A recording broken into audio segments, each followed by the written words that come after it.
je suis Didier Langouette, directeur de Vocasa, et je vais vous faire une présentation de la plateforme Alizone.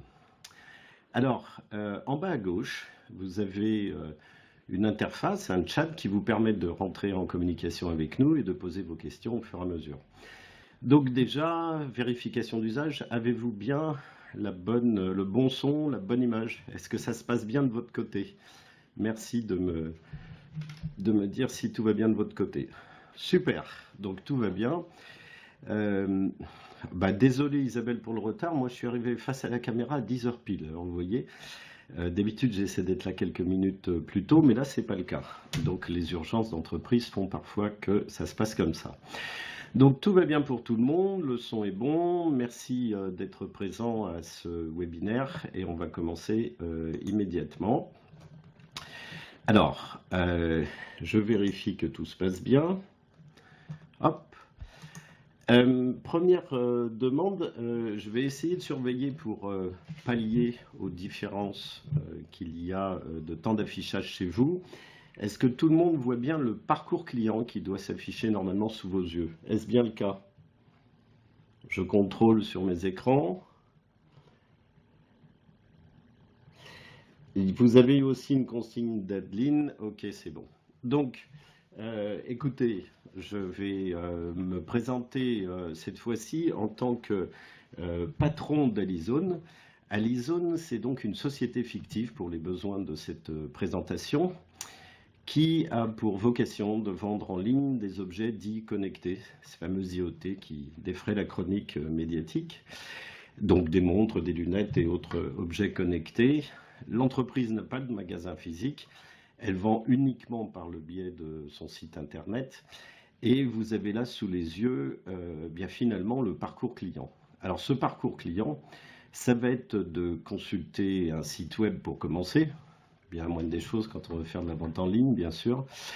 Ça va être de pouvoir passer une commande, ça va être ensuite d'être éventuellement livré, ça va être d'utiliser, et puis ça arrive d'avoir des difficultés, par exemple à l'usage ou à la réception du colis, peu importe, et donc d'appeler le SAV.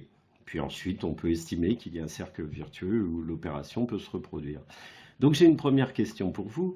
Êtes-vous habitué à cette dimension du parcours client? Si vous voulez bien me dire oui ou non par le chat qui vous est proposé, ça m'aidera à caler le discours que j'essaie ou l'échange que j'essaie d'installer avec vous. Donc pour Christophe, ça semble OK. Tout le monde est féru de ce qu'est un parcours client? Désolé, je vous quitte des yeux quelques secondes parce que je consulte. Alors Evelyne, non. Donc le principe du parcours client, je reprends un peu cette explication rapide, ça va être de fait de définir chez vous les moments clés de l'interaction qui se déroule entre vous, entreprise, organisation, et vos clients. Donc là, je ne le répète pas, on a pris ces 6 interactions et vous avez en rouge celles qu'on a choisi d'étudier. Bien entendu, ce n'est que pour les besoins de l'exemple. On a choisi de consulter le site web. Je vais vous montrer comment se passe le retour d'informations. Et puis, après la livraison, envoyer une enquête de satisfaction par mail cette fois-ci. Et enfin, une dernière que l'on envoie par SMS. Alors, pour consulter le site web, on va juste essayer d'afficher. Donc, je vérifie que votre affichage se passe bien. Et donc là, vous voyez apparaître ce que nous appelons une enquête pop-in. Donc le principe de l'enquête pop-in, c'est de se déclencher automatiquement pendant la navigation de vos internautes sur votre site web et de l'interpeller pour lui proposer de répondre à une enquête de satisfaction. Un des prérequis, c'est de dire le temps que ça dure et et que ça ira très vite, donc de ne pas sursolliciter votre interlocuteur. Lorsqu'il va déclencher, lui sera présenté ce type d'enquête. Donc là, je ne vais pas passer toutes les questions, vous connaissez probablement ça. Si ce n'est pas le cas, dites-le moi. Mais en tout cas, là, vous voyez que le client va pouvoir rentrer les différents paramètres et ainsi de suite. Donc, toutes ces informations qu'il clique depuis le site internet qu'il est en train de visiter remonteront sur la plateforme d'Alizone, la plateforme que nous allons découvrir ensemble, et vous verrez la valeur que nous cherchons à en tirer. Ça, c'est donc pour l'enquête Pop-in qui se déclenche quand vos clients et prospects visitent votre site web. Mais en tant que patron d'Alizone, j'ai aussi choisi d'étudier ce qui se passe post-livraison, parce que c'est un moment clé dans notre parcours client, c'est extrêmement important. Là, on a changé. Cette fois-ci, il va recevoir dans son email, puisqu'il a été livré, on a son email. On est parti de ce principe-là, plus ou moins vrai selon les organisations. Et là, vous reconnaissez la casquette de votre serviteur. Donc, on a, chez Vocasa, essayé de vous présenter les choses pour que ce soit le plus parlant possible. Donc, on peut donner son avis après sa livraison. Et là, de nouveau, on va retomber sur une enquête à laquelle vous pourrez, bien entendu, répondre de manière extrêmement précise, également en questions ouvertes qui nourriront des nuages de mots, on verra ça tout à l'heure. Bien, donc là on a vu les deux premières enquêtes. Hop, c'est allé un peu vite. Je reprends la notion de parcours client pour aller cette fois-ci sur ce qui se passe après un appel au SAV.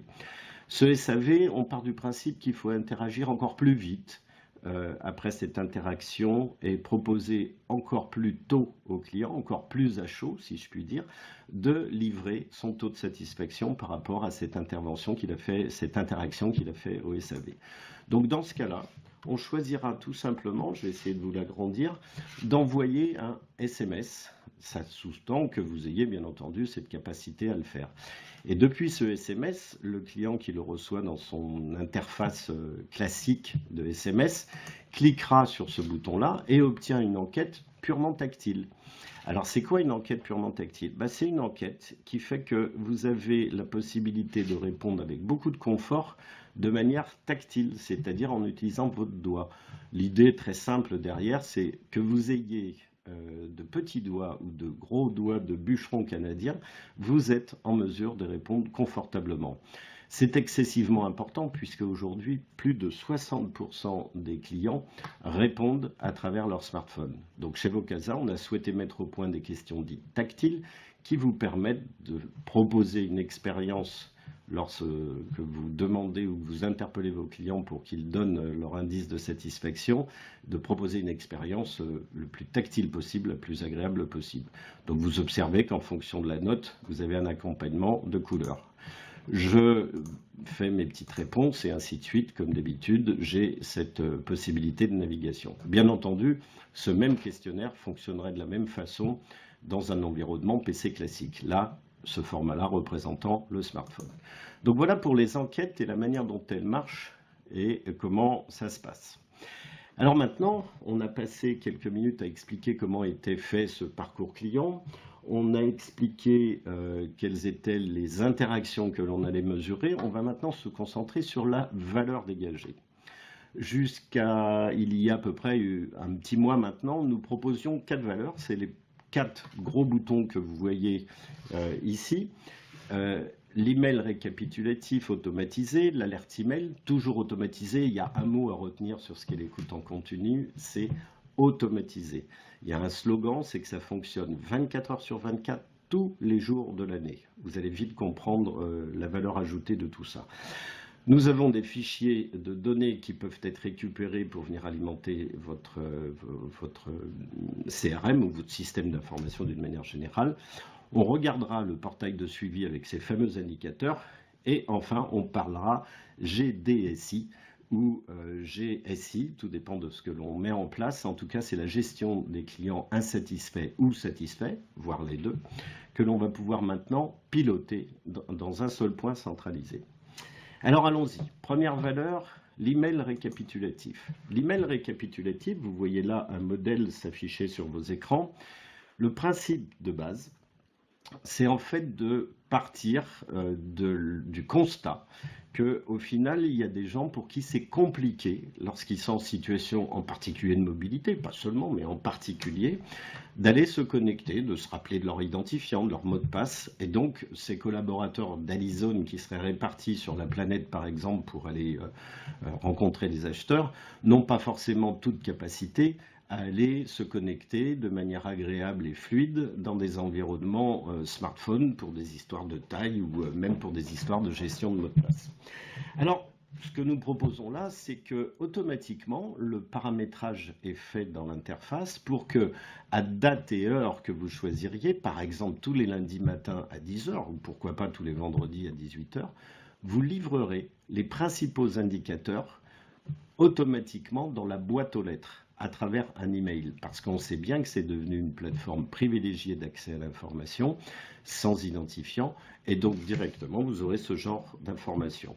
Notez au passage, j'essaie de vous grossir tout ça, que l'on utilise également le color coding, qui on code des choses en couleur pour attirer l'attention des lecteurs directement sur les chiffres qui vont bien ou éventuellement ceux qui vont moins bien. Donc là, dans cet exemple-ci, on voit bien sur le site web que tout se passe bien, que c'est assez neutre sur les environnements de livraison et de SAV, et qu'au global, on est sur une note de 7,80. Je ne rentre pas dans les détails d'interprétation pour la bonne et simple raison qu'ils varieront d'une entreprise à l'autre, selon votre métier. Alors, je vérifie toujours la zone de questions. N'hésitez pas, comme vous sollicite Johan, à l'utiliser. Alors, voilà pour la valeur ajoutée de ces emails récapitulatifs. Je vais maintenant vous parler de l'alerte email automatisée. Donc, les deux mots sont proches, mais ne font pas la même chose. Là, le principe est assez différent. Ça va être de dire que lorsqu'un client délivre une note, vous avez vu sur le smartphone par exemple, on avait une note de 1 à 10 qui représente un Net Promoter Score, quelque chose qui va vous aider à identifier les clients réellement insatisfaits. Disons, et c'est paramétrable en fonction de votre métier, en fonction de votre desiderata, que pour tous les clients qui rentreraient une note de 1 à 3 de satisfaction, vous allez déclencher une alerte par voie d'email qui sera réceptionné par vos conseillers et qui lui permettra de recevoir l'information comme quoi ce client est insatisfait et donc d'aller le traquer pour pouvoir l'appeler. Parce qu'on sait bien aujourd'hui qu'un client insatisfait, malheureusement, fait beaucoup de dégâts. N'oubliez pas, caisse de résonance sur Internet, capacité sur les réseaux sociaux à s'épandre, et bien entendu, c'est rarement en votre faveur quand un client est mécontent. Donc le principe sera de le repérer, de l'appeler pour pouvoir, entre guillemets, bien sûr, le neutraliser. C'est un peu guerrier comme terme, il faudrait que j'en trouve un autre. En tout cas, il s'agira au minimum de le neutraliser et souvent de le traiter en l'appelant vous permettra de le récupérer. Dans 80% des cas, le simple fait de dire à vos clients de s'adresser à eux, de les rappeler quand ils ont manifesté leur mécontentement, suffit à les transformer, non pas seulement à les neutraliser, mais très souvent à les transformer en ambassadeurs de votre marque. C'est ce qu'on appelle un client satisfait, plutôt très satisfait. Pourquoi c'est important? Parce qu'à partir de ces clients très satisfaits, vous allez pouvoir générer des témoignages positifs que vous pourrez exposer sur vos sites web, et c'est fabuleusement important puisque aujourd'hui, toute la démarche sur Internet consiste très souvent à aller chercher quels sont les résultats, quels sont les clients qui ont déjà expérimenté le service ou acheté le produit X, Y, Z, W et qui en sont très satisfaits et pourquoi ils le sont. Donc ça aide énormément les clients. Je ne veux pas à mon tour dévaloriser tout le marketing qu'on peut faire par ailleurs, mais on sait bien aujourd'hui que ce qui est essentiel, ce sont les témoignages. Donc pensez bien à les exposer et pour les exposer, il faut pouvoir les collecter. L'écoute en continu vous permettra de faire réellement ça tout au long de l'année, ce qui montre bien l'intérêt d'une écoute en continu versus une écoute ponctuelle par exemple. Donc ça, c'est la deuxième valeur. Je reviens à ma notion de parcours, j'attends qu'elle s'affiche chez vous. On a donc envoyé des emails récap vers les collaborateurs, par exemple mobiles, pour faciliter leur accès à des informations synthétiques.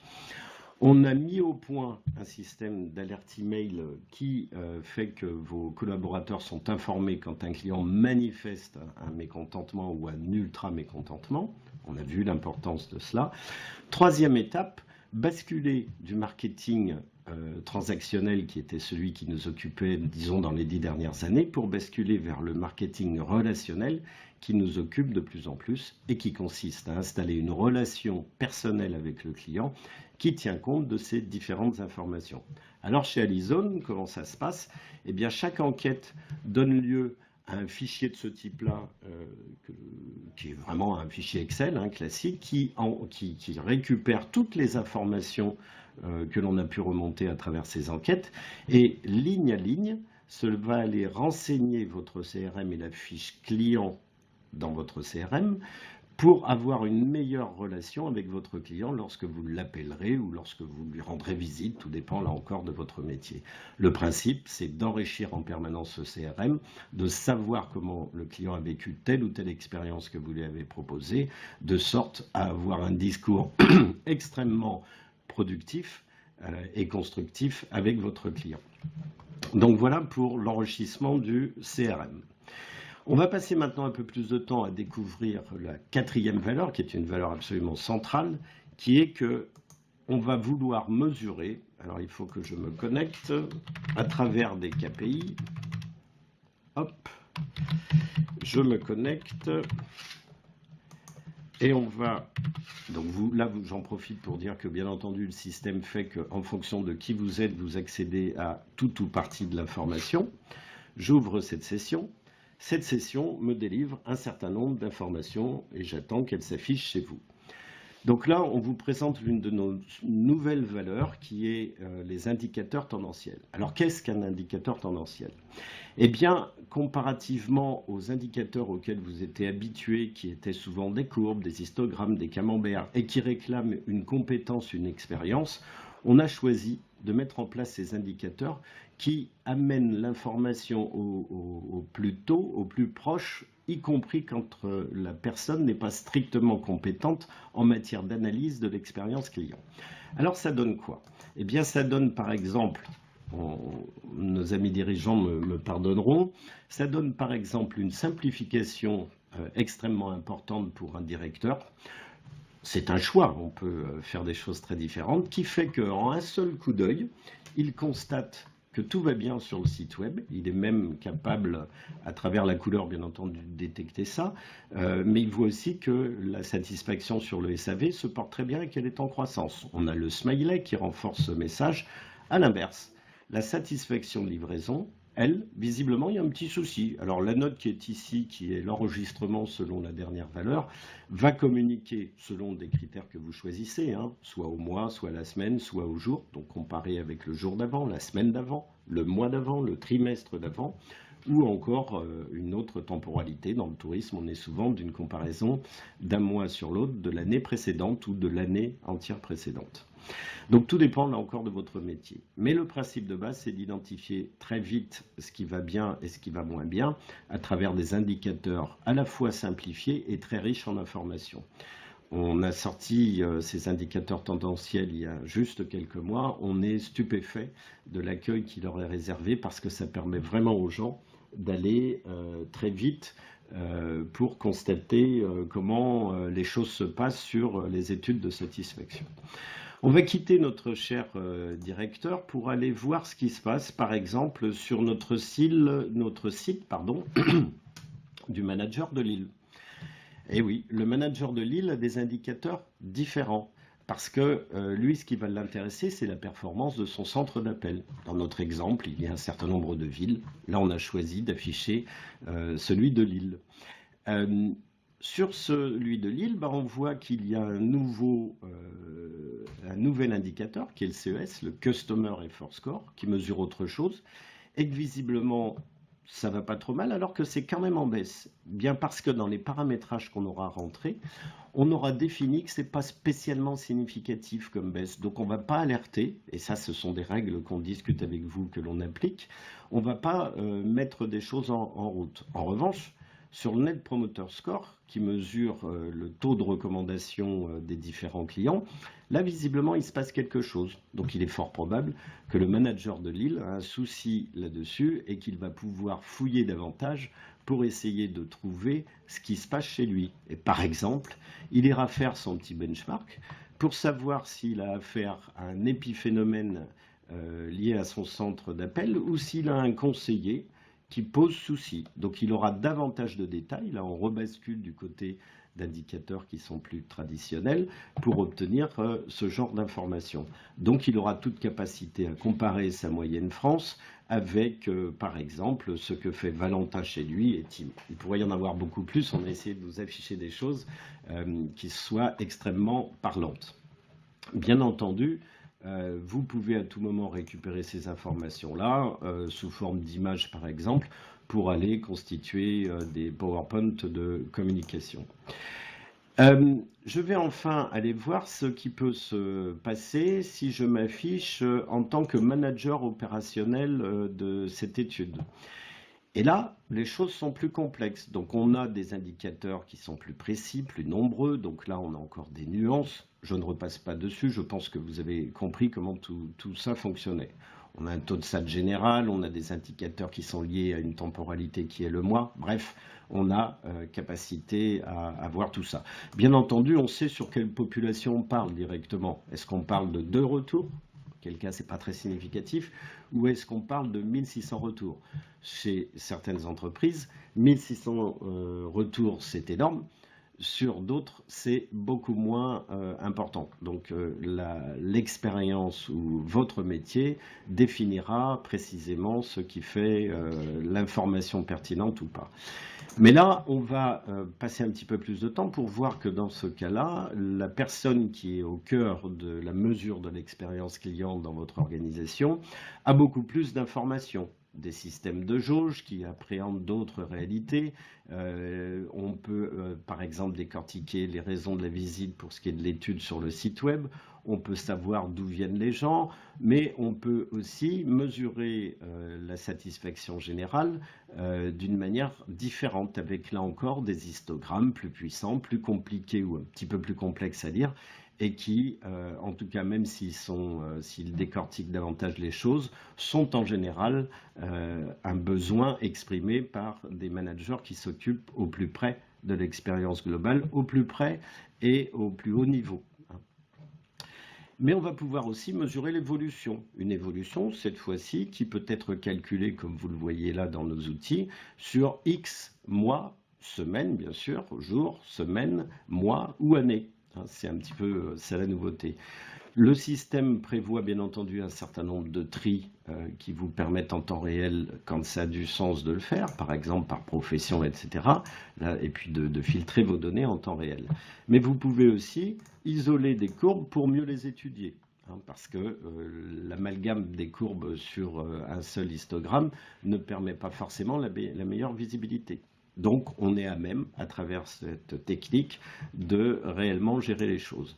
Bien entendu, il y a un certain nombre de KPI différents. Pour la livraison, par exemple, on s'attardera à remonter, via les questions ouvertes qu'on a aperçues tout à l'heure, vous vous rappelez, quand on a fait l'enquête post-livraison, à essayer d'établir ce que les clients ont établi de positif. Donc c'est rapide, les produits, la livraison, tout ça a l'air des choses qui passent bien. Alors visiblement, bon, après tout est à relativiser, mais visiblement, vous avez là des informations qui vous permettent d'identifier que les prix et les frais ont l'air de ne pas être complètement satisfaisants pour les clients. La relativité, encore une fois, qui va derrière, dans le cadre d'un exercice de ce type-là, ne me permet pas de rentrer davantage dans les détails. Bien entendu, vous pouvez avoir tous les détails des verbatims des gens qui ont remonté ces informations-là. Mais on peut aussi s'intéresser, par exemple, cette fois-ci en matière d'évolution, à comparer un certain nombre de paramètres qui sont les 3 études, pour voir comment vit la satisfaction tout au long de l'année, ou le NPS, ou un autre critère. Là, on a choisi par exemple la satisfaction. Donc on voit que visiblement, la satisfaction globale a eu quelques difficultés au mois de février, et donc on pourra s'attarder à essayer de trouver ce qui s'est passé, en croisant avec les nuages de mots, en croisant avec les indicateurs, en regardant les performances centre par centre d'appel par exemple, ou par individu, et avoir une vision beaucoup plus importante et ainsi apporter les actions correctives nécessaires. L'objectif, c'est bien entendu de mesurer les choses, mais pas seulement. C'est également très important d'apporter les mesures correctives. Et puis enfin, je vous ai parlé, donc on a vu les tableaux de bord et le suivi des indicateurs qui sont accessibles par simple navigateur. Vous avez compris que chaque information relevait d'une logique qui a à voir avec votre poste ou avec votre géographie. Donc on pourra proposer des informations différentes selon que l'on a telle ou telle responsabilité dans l'entreprise ou telle position géographique, qu'on soit du nord, du sud par exemple. Bon, on a constaté et on a appris à finalement identifier les clients insatisfaits pour essayer de les neutraliser, les clients satisfaits pour essayer de leur faire des témoignages. Encore faudrait-il avoir un outil pour suivre tout ça. Eh bien, c'est notre 5e valeur et c'est ce que nous appelons la GDSI, que vous allez découvrir maintenant. Cette GDSI est très simple. Vous allez avoir 2 axes. Un outil qui vous permet de gérer de manière centralisée. Cet outil va vous permettre, quand vous cliquez sur un nom, de trier tout ça pour savoir la note qui a été attribuée. Donc si je veux toutes les notes en 3, en 2, en 1, eh bien je vais les avoir directement. Et je vais pouvoir directement, dans mon interface, l'affecter à tel ou tel conseiller qui aurait les caractéristiques nécessaires pour traiter ce genre de choses. Donc on va dire que quelqu'un qui est très bon lui mettra par exemple les personnes qui sont absolument très insatisfaites et qu'un nouveau, on va peut-être lui donner ceux qui sont moyennement insatisfaits à traiter. Et on aura bien entendu la possibilité de gérer tout l'historique, même si là j'ai pas grand chose sur cela, tout l'historique pour savoir ce qui sera fait. Et en permanence, je peux aller consulter la fiche individuelle, tout ça est lié au système d'information et à la plateforme pour aller délivrer tout ça. Donc vous aurez toute information nécessaire et une plateforme pour suivre ça. Mieux encore, vous aurez la possibilité d'avoir des mesures de performance sur tout ça.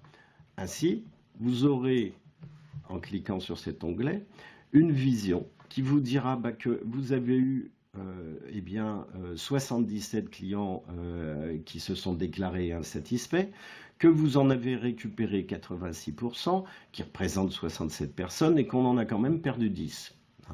Bien entendu, ce n'est qu'un exemple, encore une fois, mais ça vous permet en un coup d'œil d'observer l'augmentation des performances. On voit là, par exemple, qu'il y a une augmentation des traitements, qu'il y a eu 438 clients déclarés insatisfaits. Bien entendu, tout ça est très relatif dans le cadre d'un exemple fictif. Je pense que le chiffre intéressant est particulièrement dans la partie de droite et la jauge, qui est de dire que quand je rappelle mes clients, j'en récupère 86%. Il est ensuite très simple par extrapolation de conclure que si je multiplie ce nombre de clients par mon panier moyen, je suis à même d'établir très vite mon ROI.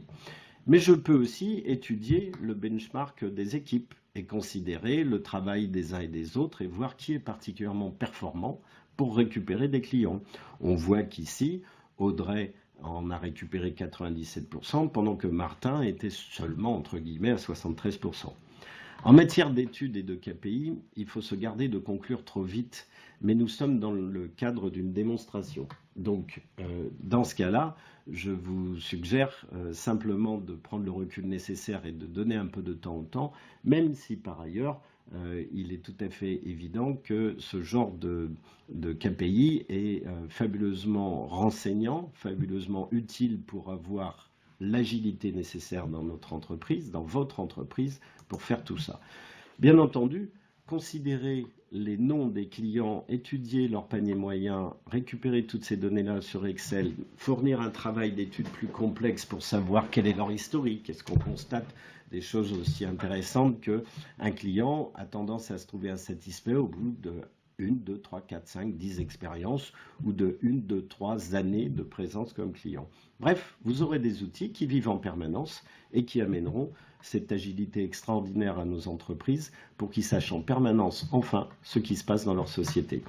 Donc je reprends, pour répondre à vos questions, mon rôle de directeur de Vocasa après celui du patron d'Alizone, et je vais aller tout simplement consulter les questions que vous pourriez avoir là-dessus. N'hésitez pas, il est 10h30, on est rigoureusement à l'heure à poser toute question qui vous semblerait importante. et moins importante d'ailleurs, on prend toutes vos questions. Donc n'hésitez pas. Est-ce que ça vous informe sur ce qu'est l'écoute client? Est-ce que vous avez des questions? Chat en bas à gauche, à vos claviers, à vous. N'hésitez pas. Tout l'intérêt de cela, c'est aussi d'avoir des réactions de votre part. C'est un scénario Alizone que l'on a eu l'occasion de jouer à Paris semaine passée et qui semblait bien passer. Donc j'ai hâte de voir vos réactions, si ça vous permet d'avoir l'information que vous attendez ou pas. Donc n'hésitez pas. Merci Axel pour vos encouragements. Je prends, c'est beaucoup de travail d'équipe et tout. J'en profite pour remercier les différents collaborateurs Vocasa, en particulier Johan qui m'assiste sur cette présentation et vous fait vivre les informations. Johan va vous passer un lien qui vous permet d'écouter ce que dit un client, Euroassurance par exemple, qui vous permettra réellement d'entendre un son direct quasiment du producteur au consommateur, en tout cas du consommateur de ce genre de technologie, qui utilise leurs mots dans leurs problématiques, qui n'ouvrent pas forcément tous les problèmes. Chaque client est particulier. Vous avez vos particularités, elles sont dans ce genre de projet tout à fait respectées. Donc c'est extrêmement important de pouvoir voir tout ça. Merci Isabelle pour vos encouragements. Pas de questions, tout compris, très clair. Je suis flatté, c'est pas bien. Alors Anna, je ne sais pas à quelle heure vous êtes arrivée avec nous, mais oui, ce sont des enquêtes de satisfaction que l'on envoie aux différentes interactions. Et en gros, quand un client, je reprends ce que je disais précédemment, vient de visiter vos sites web, sur le site web, il y a le déclenchement d'une enquête Popin qui fait que le client peut délivrer son taux de satisfaction. Lorsqu'il a eu une livraison, vous avez son email, on peut lui envoyer un email et là encore une enquête à laquelle il répond qui vient nourrir ce genre d'informations. Vous avez un SAV, le numéro de téléphone portable de votre client, vous pouvez lui envoyer un SMS qui peut déclencher une enquête de satisfaction qui vient lui aussi nourrir ce genre de KPI. Mais le principe, c'est des enquêtes digitales. Remarquez bien que ça peut être des entretiens en face à face. Ça ne pose aucun problème. C'est d'ailleurs ce que font un certain nombre de nos clients, très souvent en complément. Maintenant, les gens sont habitués à remplir ce genre de questionnaire. Il y a beaucoup de savoir-faire que l'on vous propose en accompagnement, qui vise notamment à dire attention, pas trop de questions sur ce genre d'études, mais en tout cas, vous avez toute l'attitude en fonction de votre métier dans nos outils pour customiser, paramétrer et être au bout extrêmement efficace. Anna, peut-être vous sera-t-il agréable de savoir que le taux de réponse avec ce genre d'études oscille en fonction du métier, de la réussite du questionnaire, bien entendu, mais c'est là où on mobilise nos forces et notre expérience pour vous aider dans tout ça. Et notez bien qu'on est capable d'aller de 20% de taux de réponse jusqu'à des 60, 70, voire 80%, qui sont les cas les plus rares. Mais après, bien entendu, une enquête mal fichue dès le départ, qui ne respecterait pas votre graphisme, qui poserait maladroitement des questions, qui mettrait des questions biaisées, voire trop biaisées, viennent altérer le résultat. Une des recommandations du moment claires et transversales, c'est d'abord de raisonner mobile, parce que les gens font ça massivement, et que Vocasa a pris le soin de développer des questionnaires très tactiles, comme je l'ai montré dans cette présentation, et qui vous permettent de proposer une expérience de réponse agréable et ludique à la fois, mais sans rien perdre en efficacité, et tout en augmentant votre taux de réponse. Voici. Donc je vois que les premiers participants commencent à quitter la salle de webinaire. En tout cas, n'hésitez pas à poser d'autres questions. Johan vous dit que vous avez accès au replay. Vous voyez un écran partagé sur lequel vous avez un numéro de téléphone. Ce numéro de téléphone, bien entendu, vous permet d'accéder à nous très directement. Nous insistons sur le fait que bien que nous fassions du digital, eh bien nous restons une boîte une société extrêmement humaine, que notre valeur ajoutée par rapport à d'autres approches, c'est d'avoir toujours cette dose d'humain qui est là, que ce soit au plan commercial, que ce soit au plan du consulting nécessaire pour faire de belles choses, que ce soit au plan du support. On a de vrais hommes avec de vrais téléphones, de vraies voix, et on sait donc répondre à vos attentes d'une manière la plus chaleureuse possible. Si ce n'était pas le cas, en tant que dirigeant de Vocasa, je vous demanderais de me le faire savoir très vite, par exemple avec les liens qui sont ici, mais en général, c'est notre métier, on est au cœur de tout ça, donc réellement ça se passe plutôt bien. N'hésitez pas. D'autres questions peut-être de votre côté? Anna est une humaine, Johan est un humain. C'est bien de le rappeler. Ah oui, parce que tu as été soupçonné, Johan, si je comprends bien, d'être une machine. Oh, c'est pas tout à fait quand même. Travaille bien, mais pas une machine. On reste humain. Oui, Isabelle, vous aurez le support. Bien entendu, Johan va vous faire passer ça dans les prochaines minutes. Ça a beau ne pas être une machine, il est très efficace. Vous le recevrez sous forme de PDF. Si vous avez besoin de d'autres formats, n'hésitez pas à nous contacter, on se fera un plaisir de vous aider. N'hésitez pas aussi à consulter et à vous inscrire à notre chaîne Web-IKEO, qui dans notre métier est devenue la chaîne nationale à suivre, puisque nous avons pas loin de 350, je crois, 340 peut-être, personnes abonnées. C'est super important pour nous. Merci pour cette belle journée à venir. Il fait très beau ici, mais je crois que c'est général en France et ça fait bien plaisir pour tout le monde. Eh bien, je vais vous laisser là, il est 10h37. Belle journée à tous, très bon week-end. Et puis, prenez bien soin de vous. Nous serons là pour prendre bien soin de vous et vous démontrer que s'intéresser à la satisfaction de ses clients, c'est pas un gadget, c'est juste l'enjeu de rester des sociétés extrêmement alertes et agiles ou des organisations agiles avec ce genre d'outils. L'enjeu est crucial. Merci de nous avoir écoutés et à très bientôt.